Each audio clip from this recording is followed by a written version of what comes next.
at Ghost Chicago HQ Yep. with Wilkie himself.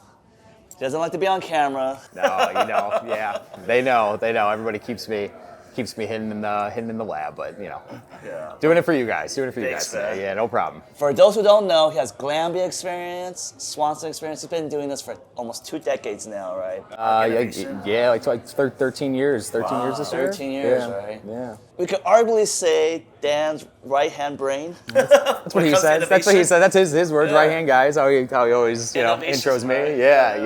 Yeah. Finally here, 7 years later, and we have a few questions for you, sir. Okay, let's fire away. So this one's the most interesting because I got looped into this project early on too because we needed to get some data for you guys, right? Yeah. This happened right before COVID. So March 2020, the world shut down. Yeah. You guys are like running up and down the stairs for exercise, right? Yeah. What do you think is the biggest gamble Ghost did to put you guys where you're at now? I don't know if we actually made a gamble. So I would say, I'd say we stayed true to what we were, right? It's no secret to anybody here that I was a huge energy drink guy before we launched our own product, right? And I think, Dan has always been very adamant about, we formulate for the 1, we make products for the 99, right? And I think that's the approach. I still remember that. Yeah, it's like his favorite quote. It'll be, it's borderline go on my tombstone, we formulate for the 1, right? That's like where we're at. It's like it's part of me. I get a tattoo or something. But 1%er. But I think like, we were having some discussions before this, right? And I think like, you look at what other brands did that disrupted the energy market, right? What did they do? They had great flavors, or they did something unique with formula, or they had a really cool brand, right? Bang's obviously, the prime example that we were talking about. And I think we just kind of said, hey, we're going to be true to Ghost, right? And we're going to take a look at the energy category and say, hey, like what can we do different, right? From a caffeine standpoint. We don't want to be necessarily at 300 because we thought, hey, that's too much. Like I don't want to drink that on a daily basis. We also don't want to be too low. Well, you're aiming for 2, right? Yeah, so so that's how we kind of netted out at 200, where it's like, it's a little more than the mainstream guys that are out there, right? Than like your monsters who are at 140 of the world. But what can we do with the formula to make it unique, right? So we ended up, obviously with AstraGin, with Alpha-GPC, carnitine, taurine, so some standard ingredients, but then other ingredients that were a little unique to the category. And then it was like a fully built out functional energy drink. It was, and that was the goal. Right. That was the goal, right? Like we didn't want to go full to pre-workout, right? Yeah. We didn't want that because that's not what it wanted. That's not what we wanted it to be, RTD, yeah. Right? We wanted it to be something that people could enjoy. But then, and then from a flavor standpoint, like, again, like knowing the category, I said, like, look, like, if we think about this, we have 2 options. We can either try to match everything that's out there, or we can say, like, hey, how strong or how flavorful can we make a product to where it's still easy to drink 16 ounces, but like people know, like, hey, if I'm drinking, America Pop, orange cream, sour watermelon, that it's that flavor, right? Because I think a lot of the competitors, and you're seeing it shift, I think, in the energy drink category. I think you're seeing the big guys now are even coming out with, flavors that are unique and they're stronger. Like traditionally, like the big guys are coming out with flavors that, historically, like, weren't on the radar. They've been around forever, right? And then, now you got, these really unique things, and I actually enjoy it. I like to see it because I think, like, as a fan of the category, it's fun to try. It's fun to try other people's stuff too, right? But so I think the gamble was not, in a way, not fitting into the mold of the standard energy drink. I think it was just staying true to ourselves, which again, it's not really a gamble because it's just, the way just being you. It's just us being us, right? Yeah. So, But you're staying true to yourself, you're in uncharted territory because you don't know if it's gonna work. right, exactly. Yeah. And then the world shut down. I mean, I remember the first, doing some of the first runs. We had to go down to Florida, and I remember there was just so many questions about okay, like what do we have to get tested, swab before we go to the factory? Yeah, like even crazy. the factory was trying to figure it out, right? And are we gonna be able to get on the plane, right? Yeah. And yeah, it was just it was a wild time. Like it was Thinking back, just go back 5 years, you're like, whoa. from this can, concerts, merch, everything, you know, it's awesome. Yeah. I mean but again, like even the stuff with music, right? I mean, if you look at where we've gone, like I mean, EDC, like that's something that I keep staring at hacks. I'm like, how do we cop one? Well, I mean, when we were young, right? I mean, when we were young, right? That's nostalgia, right? That's Ghost. That's Ghost, right? It makes sense for us to start with something like that versus, I don't want to say like a Lollapalooza, but like, versus like, Jingle Ball, top 40 stuff, right? Like it makes more sense for us to stay true to what we are. And same thing with EDC, right? I mean, it's like, the EDC community is a very tight-knit community. Yeah. And Dan's been involved in that in the past. Like he knows a bunch of people in that side of the industry. So again, doing that, like, that was authentic to us, right? Yeah. It made a lot of sense for us to do that. And I wasn't in those combos that how they got to that point, with the Insomniac deal and all that. Like I had personally had nothing to do with that outside of making flavors for it, right? So, but I mean, again, like it just I remember hearing that and it was like that just makes sense, right? Yeah. It feels like very Ghost, right? I remember meeting the Stafford brothers, the DJs, with Dan. Mm-hmm. And then you just sit it right now. Oh yeah, he has a foot in that world too. Yep. So it wasn't like, it's like let's commercialize these drinks with this audience. Yeah. And I was like, these are already my friends. Yeah. They're already headliners. Yeah. Why don't we just do something together again, right? Like it's crazy. Like And even with those guys, I mean, they tasted like the OG product, one of our core on-prem. I mean, he was Dan had them taste like some of the early renditions because they're just part of like. Yeah. We knew where that product was going to end up, and it was like, what better than someone that's in that space, right? And that's, again, just staying true and just kind of not overcomplicating it, I guess, is even though it was complicated, like it's all been complicated, right, over the years, but but just staying true to who you are, it just makes it easier to have that vision, right? So on that same true to who you are, you got Liquid just dominating your guys' attention, but you guys still have a very healthy and strong powder biz. You have two completely different customer avatars and demographics now. Yeah, right? yeah.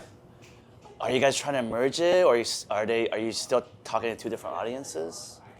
I think we know that there's a way that you can leverage the brand recognition that you're getting from something like energy, right? And I think as we look in the future, whether we end up going mainstream, going places where follow suit with other brands, small and large that have started to do that. I think we've seen a shift away from specialty, right? I think more and more people are realizing they can get info online or through podcasts or there's other ways to get info. Whereas 10, 15 years ago, I mean, I worked at GNC 10, 15 years ago.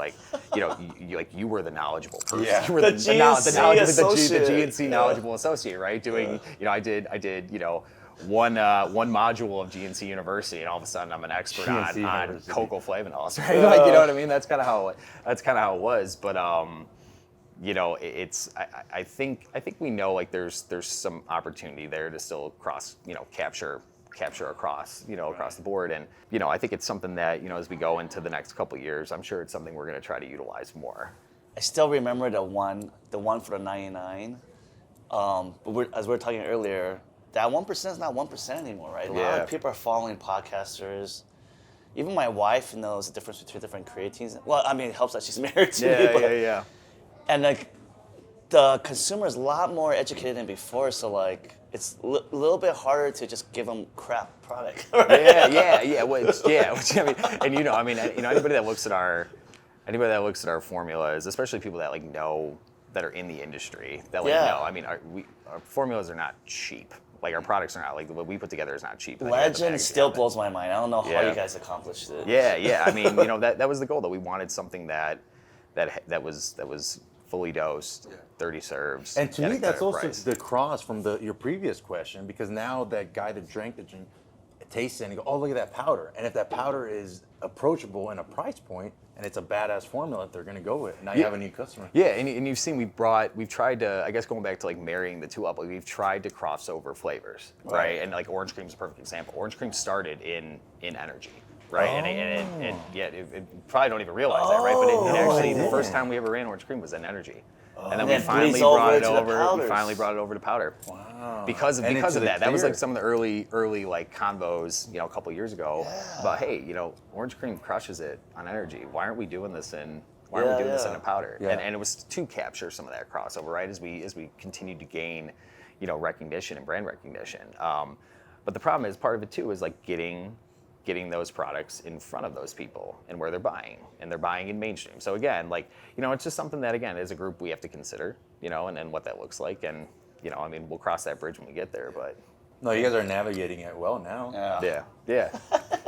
Yeah. You guys done a ton of collabs. What is one? I would say arguably Ghost was one of the first ones to do official flavoring collabs. There was some other brands way back, but to really roll out to the masses. Yeah. What is one collab you hope to do with KDP?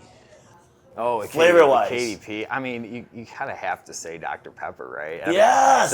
Would they let you put I don't know. caffeine? Yeah, I don't know. It's cool. I mean, Can we get a Dr. Pepper pre-workout? Oh, I know. I mean, that'd be great, right? Like that would be a fun one to do. Even energy. I mean, we see like the fan posts. Like I see all the fan posts. Dude, on there's Instagram. some, It's like, some on people the do really good Facebook blog? renders. Yeah, Yeah, I some was people like, do some holy really crap. good renders. Yeah. I mean, that'd be a lot of fun because a couple things, right? I mean, I think it would be challenging, right? It's 23 flavors, right? So it's a super tight group that knows that, to where like I'm not even sure if they would give us the flavor. Like we might just And it would have to knock it off actually be ourselves. the Dr. Pepper Zero flavor.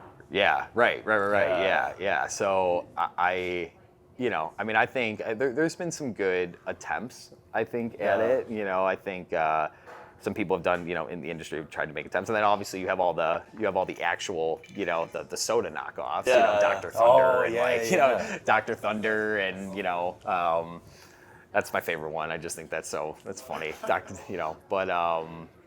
But yeah, so I would say Dr. Pepper for sure, just because I was a big Dr. Pepper fan in college. I drank. I'm still a Dr. Pepper fan. Yeah, I mean it's great. I just don't drink that much soda anymore. But I mean, I used to be like, Dr. Pepper Zero Cherry, or Diet Dr. Pepper at that time. Cherry was. I mean, I go through a 2-liter of that and a shift to GNC, like, by myself, like sipping on that, because sipping on that, and then caffeine too. You get a little caffeine there, but it was just so good, right? And if you were watching your macros, or like trying to keep your carbs low, it's like zero sugar, zero cal, zero cal soda, right? So Dude, that would be dope.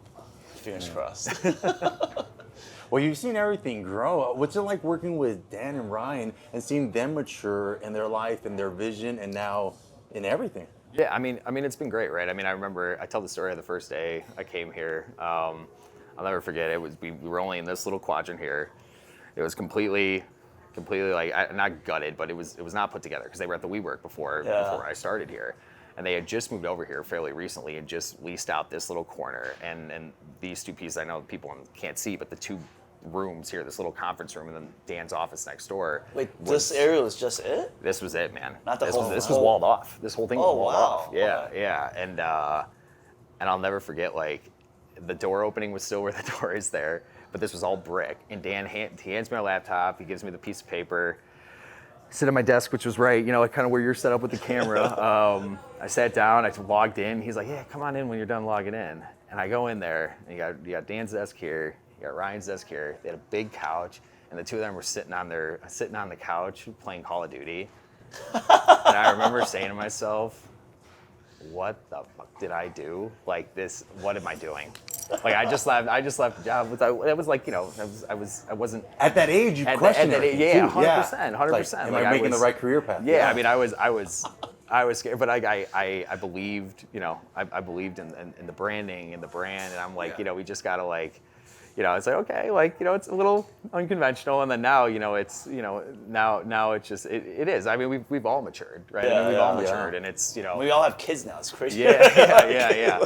Yeah, I mean, at that point, there was no like maternity leave policy. Yeah. Like, I mean, Dan talks about it all the time. I remember like when we all started, like when Ricky on the team and then like Nick, like when we all started like having kids, like they were like, hey, we kind of think about this because like at that point we were all like early to late 20s, like not like, one of us was married, like one person was married in the group, and like it was just like, it was kind of crazy, right? But yeah, I mean, I think as a group, like, we've all had, right? And I think it's different experiences, right? Different corporate experiences, just growing, learning from mistakes. Like, it's been great. I mean, we still, we have some small knit group meetings, and it's fun. It kind of throws back, feels like old days, but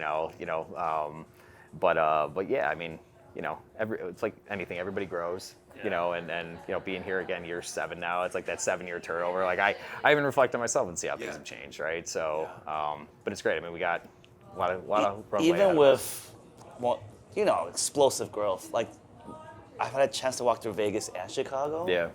Like, the vision is still there. That's what he always harps on. He goes, everyone drinks the Kool-Aid there. He goes, everyone's in. I mean, we're in like, those. Oh yeah. I mean, and he goes, how do you replicate that culture? He always tells me that everyone's in. Like there. the culture Dan and Ryan have built here, and to some extent you now and everyone else around you who's been here forever. Yeah. Like it permeates and bleeds all the way down, right? Yeah. And again, it's we still try to keep that startup mentality, but there's points where like with any company, like you got to grow up in some respects, right? No more Counter-Strike. Yeah. I mean, you walk around here, right? I mean, we still got music playing. You can hear the music playing in the background, right? You got people are. It's not a stuffy environment. It's not, right? And that was never the goal. Like we never. I think like Chicago is probably a little bit more laid back than Vegas, and the Vegas team is just newer too, right? The Vegas team is newer, so the Chicago crew is I think a little bit more laid back. But I mean, we get everybody gets their stuff done. Everybody works hard, and it's like work hard, play hard, right? That's the mentality, and I know it's kind of cliche. Yeah. What I was going to ask, sure. In a world of copycats, and obviously there's a lot of copycats. Yeah. How do you get customer loyalty? Because it seems like when a customer is loyal to Ghost, they don't go anywhere. I think again going back to like staying true to yourself and just continuing to do the things that worked, right? I mean, I know there's a lot of licensing, right? And I think over the years like we've tried to stay a step ahead of everyone, right? Like we were talking about the Bum Savage Ghost crossover, right? And it was like people were like, two competitors crossing over, but it was like, hey, why not, right? And you see a bunch of people do that, and I think as we go into like the next like year and a half, I mean, there's some ideas that we've kicked around where, again, it would be something new. It'd be something that, that we would kind of lead the category. Same thing with April Fool's stuff. Like I see people doing the April Fool's thing now, right? And I remember when Dan, we joked about, we tried so many flavors and tried so many things, and trying to make something that was funny, that was cool, and we landed on maple bacon pump and and then teased it, and then I remember Stacked posting, Shane posting and saying, oh, teasing, doing the typical teasing. And I remember then it was it's not a joke. They're actually doing it, right? And people were I remember the comments, people were like, wait, is this real? And we're like, yeah, it's real. And that was the whole point. It was supposed to be funny, right? It was supposed to be oh shit. So that's we're trying to figure out how else we can do that, right? How else can we, what else can we do to be to really shock people? Because I think that's what keeps people coming back, right? People want that exclusivity. They want that. But they want that in an authentic way to you. Exactly. Yeah. I mean, there's been you guys. I mean, if you guys knew some of the collabs we've turned down over the years, just because they didn't make sense, right? I mean, there's been ones that we wanted that at the time the X company didn't want, and then everything we blew up, and then they wanted it, and Dan's like, no, he's like, no, you guys had your shot, right? And then there's been things where people have reached out to us and been other collabs that are commercialized with other brands now that have reached out to us first years ago, and it was just it was no, it just doesn't make sense for us right now. We don't really know how we would activate this, how we would make it true. Space Jam, using Space Jam. Space Jam was easy, right? Because and Dan was adamant, it has to be the OG characters. We don't want the new LeBron, stuff. Because even if that's whether that was on the table or not, but it's not even about LeBron because we couldn't have Michael, right? But it was just more about it needed to be the old characters because we were a bunch of late 20s, early 30s. We all watched Space Jam growing up. Everybody watched Space Jam. To you guys, it was even bigger because it was Michael in Chicago. Dude, yeah. Well, I mean, Space Jam was huge here. Yeah, I mean, growing up, Space Jam was. I mean, I watched that movie. I had it on VHS, taped it, watched it on. Well, it was on TV, free TV as they call it, right? Free TV antenna. And I remember you had to tape it in the VCR, and I have that. I still have it on VHS, sitting in a box somewhere at home. But but it's It's that or turtles. Same thing with turtles, right? It's all the old logo. We have the box, we have everything. It's just, and that's the other piece, right? I mean, and that's where like I think there's been so many brands over the years, like even brands like places that I've worked, like, and you look across the industry, like there's always been some brands have had awesome formulas, but then the packaging, like, what are you doing, right? And then other brands have had like, whoa, that's really sick packaging, but like the formula is like meh, right? Or just customer engagement, or just having that actual like authenticity, like how building the brand was and things like that, like actually having insight on like what this is and being relatable, right? Us being relatable, and I think like that's what drew me to Ghost was it felt like it was the whole package, and it's like things like that, like the shoe boxes or the Ninja Turtles box. Like I mean, we were all on the same. Like I remember like they had. But I really see, hope this is a that's pizza one box, thing right? that you guys took where it was authentic to you guys. Yeah. And you guys, at first it was like, oh, they want to be like Nike, but then it was like, you know what? No, they're sneakerheads. Right. And Yeah. it's authentic to you guys. Everything's I mean, real. I wasn't a sneakerhead before I came here. Like I was. That dude, when it came, I go, dude, I'm not gonna worried about my shoes. All these Dude, guys are sneakerheads. I I wear wasn't. Doc Martens. I wasn't, man. I remember my first like, and I didn't even cop. Like Ricky, I was so excited. I just wore them yesterday. When the Stranger Things Blazers came out, when they did the first Stranger Things collab, I remember like I was just starting to get into shoes. I was just starting to get into it and start to buy into like that, because I just when you work a corporate job, you're wearing business casual. Like sneakers, like even 10 years ago, were not a business casual thing, right? And I remember he hit on them for me, and he's like, you want them? And I'm like, yeah. He's like, what size? Like, and he's like, what size? Like, hit him before. He's like, I'll put in. He's like, I'll put in on it. And then he put in and he hit, and I was like so excited. And like, I don't know, I got plenty of shoes now, going through the different layers there. But yeah, I mean, again, to your point, man, it's just like being. Yeah. You guys use a word a lot in the industry to describe people, a legend. Yeah. But I think no one would argue that you guys are legendary now. What is the lasting legacy Ghost wants to leave for this industry? You mentioned something, I never heard you guys say it before, but now knowing you guys, it makes sense, 100-year brand. Yeah. What is the lasting legacy Ghost wants to leave? Yeah, I mean, Dan always wanted, Dan and Brian, they wanted to be the Nike of sports nutrition. Okay. Right, products for everyone. That's right? dope. That's It's actually cool. really Like, big. I mean, that was always the vision that Dan always would say, right? And the 100-year brand thing, like those were like his two things, so like what he wanted to be, and it was easy to buy into that, and then you read, I read Shoe Dog when it came out, and you kind of see like, if you guys ever read that, it's great, by the way. It's like, the whole story of Nike, and it was just so interesting to see the parallels and just like how they were looking at things and how they grew, and like, and how they stayed true to themselves the whole time, right? And I mean, I think that's something. We just want to have products. We want to have products that are lasting. Hopefully Ghost Energy. I mean, that it's a lasting product, and in 10 years we're sitting here, and all of a sudden like we're right there with Monster and Red Bull, and in that same conversation like all the time, right? And I think on the powders, right? Like, I mean, being at Optimum, like I was at Optimum for the 30-year anniversary. I remember thinking, holy crap, Optimum's been around for 30 years, so now it's got to be over 40. Yeah. And it's still relevant. And they're still relevant. They're actually right? a market leader, right? Yeah, for I mean, proteins. gold standards, gold standard, right? I mean, I'm in a video. If you dig back through the archives, I'm in one of their like quality videos on YouTube for Gold Standard, right? And like. But what was it? It was this, their product had staying power because, everybody knew like the gold standard, right? It's like, I mean, not, pun intended, right? It's the gold standard of whey protein. And I think